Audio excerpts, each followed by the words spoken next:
Hey guys, this is Emily from Pocket Full of Sparkles, and this is my very first video on YouTube, and I'm so excited because creating a YouTube channel and creating a blog has been something that I've been wanting to do for a really long time, and it was just kind of a matter of me getting the courage and the time to do so. But I am so excited to share with you what I have to say.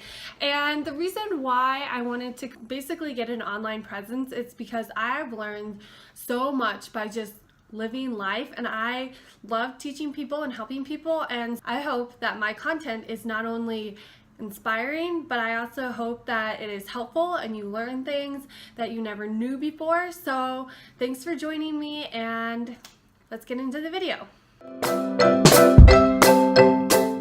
So the reason why I wanted to start a YouTube channel, or start my blog and my YouTube channel before the new year, is because I have a lot to say about getting ready for the new year. I have a lot of feelings on New Year's resolutions. Do you do them or do you not? I have some ideas about how to get ready headspace wise to get into a positive mindset for the new year, and just end out 2017 strong and go into 2018 ready to go. So I have today 5 tips for you to get ready for the new year. So sometimes I feel like at the new year you can look back at your life or basically just the year and kind of think that it went terrible. I'm not gonna lie that this year was kind of a harder year for me and my husband. And I started looking back on it, and I was starting to realize that I was only looking at the negative that happened instead of the positive, because so much positive happened, much more positive than negative. But when you just focus on the negative, it is so easy to go into a downward spiral.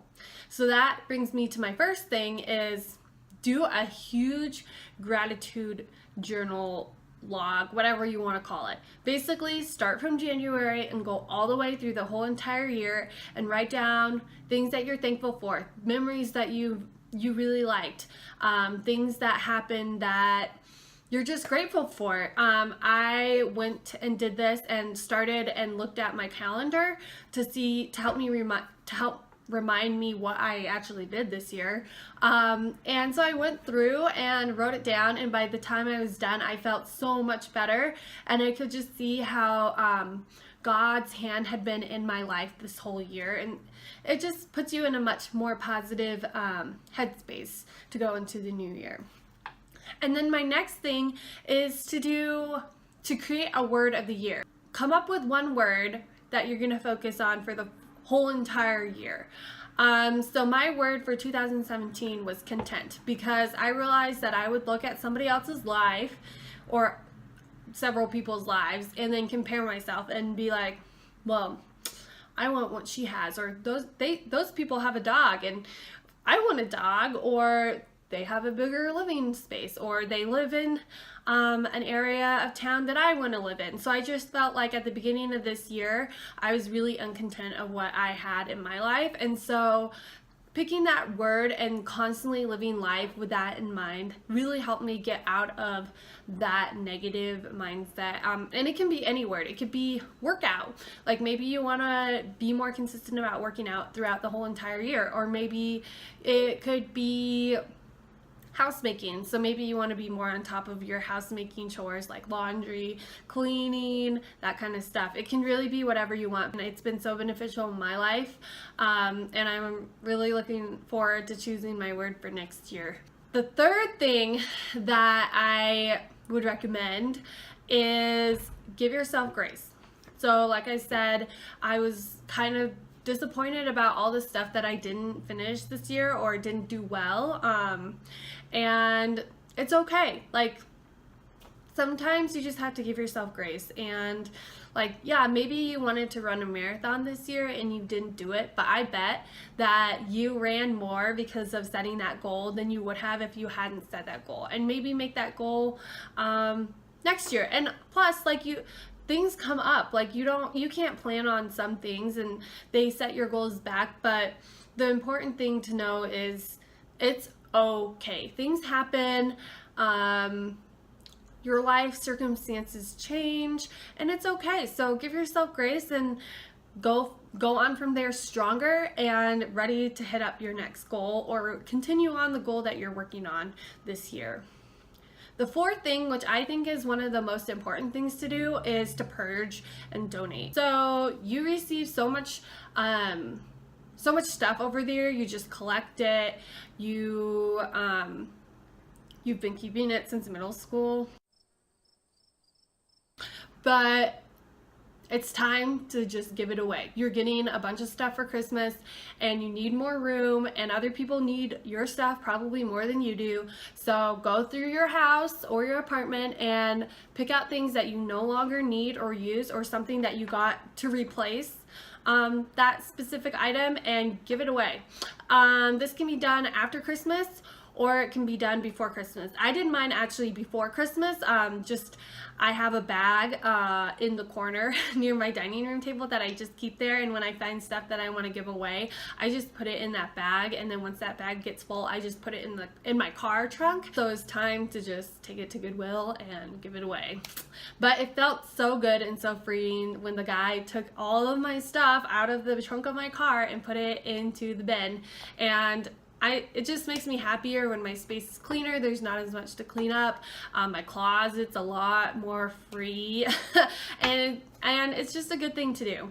And then also donate. So if you have a cause that you are really passionate about, I would really encourage you to make a year-end gift. It doesn't have to be big. It can be small. Or it can be big. It doesn't really matter, but just giving to a cause kind of gets the New Year's off right by getting you into the mindset of thinking about others before yourself. And then the last thing, and I think the most fun thing to do at the end of the year, is to figure out what you're looking forward to in 2018. Maybe you're going on a trip to Hawaii, or maybe you're gonna pick up guitar. Who knows? I guess you do, but knowing what you're looking forward to in the new year, I think, is so important and can make the huge difference, because it can help you plan, it can help you budget your money, it can help you figure out what you want to use your spending money on. Maybe you're going on a cruise and you want to buy a new swimsuit, and maybe you can just set aside a little bit of your spending money each month to save up towards that swimsuit. We're taking guitar lessons. Maybe you can start doing research on good teachers in the area. If you're having a baby or getting married, that can be living in the moment, because I feel like when I was planning my wedding, I was just stressed and like, oh, this has to get done and this has to get done and who's doing this, and it was just really hurried through, and I feel like I could have slowed down a little bit and taken time to really appreciate what was going on a little bit more. So maybe that just means slowing down and thinking about stuff, or maybe you're just excited about 2018 because it's going to be a good year, and that is amazing. But that's it for today, you guys. Thank you so much for joining me again. If you like what you see, please subscribe. I don't really know what side it is. Obviously a newbie here. But please subscribe. I would love to hear from you down in the comments about some things that you do over the get ready for the new year. So I'll see you in my next video, and have a great day or evening whenever you're watching this video. Thanks. Hi, I'm Josh, Emily's husband from A Pocket Full of Sparkles, and this is my tip for the new year: sleep more.